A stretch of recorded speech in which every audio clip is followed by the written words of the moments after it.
నమస్తే అన్న, మీ పేరు? రాజశేఖర్ అన్న. ఎక్కడి నుంచి వచ్చారన్న? నందిగామ నియోజకవర్గం కంచాల మండలం మౌలూరు విలేజ్. ఎలా వచ్చారు?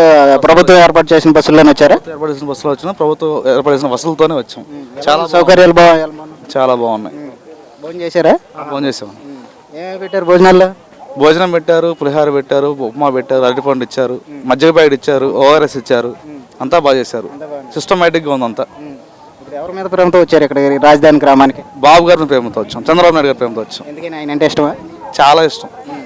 ఆయన ఒక ఎకనామిక్స్ స్టూడెంట్ కాబట్టి, నేను ఒక ఎకనామిక్స్ స్టూడెంట్ కాబట్టి అదే ప్రేమతో వచ్చాం.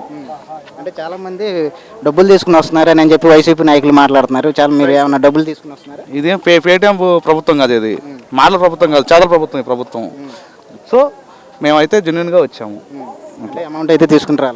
అమౌంట్ అవసరం ఇచ్చి ఎదురు పెట్టుకుంటాం. అవసరం అయితే ఈ గవర్నమెంట్ కోసం. మీరు తీసుకోలేదు, పక్కన వాళ్ళు తీసుకోవచ్చు కదా. ఈ గవర్నమెంట్ కోసం ఎదురు పెడతాం అంతే. తీసుకోవడం అనేది సెకండరీ. ఇదే గవర్నమెంట్ కోసం ఎదురు నిలబడతాం, మళ్ళీ గెలిపించుకుంటాం అట్లా. మన మోడీ గారు రెండోసారి మన రాజధాని గ్రామానికి రాబోతున్నారు. ఫస్ట్ సారి వచ్చినప్పుడు నీరు మట్టి తీసుకొచ్చారు. రెండోసారి ఏమిస్తే బాగుందని మీరు ఆల్రెడీ 2,000 కోట్లు ప్రకటించారు లాస్ట్ మంత్. ఇప్పుడు నెక్స్ట్ టైం ఎక్స్పెక్ట్ చేస్తున్నాము.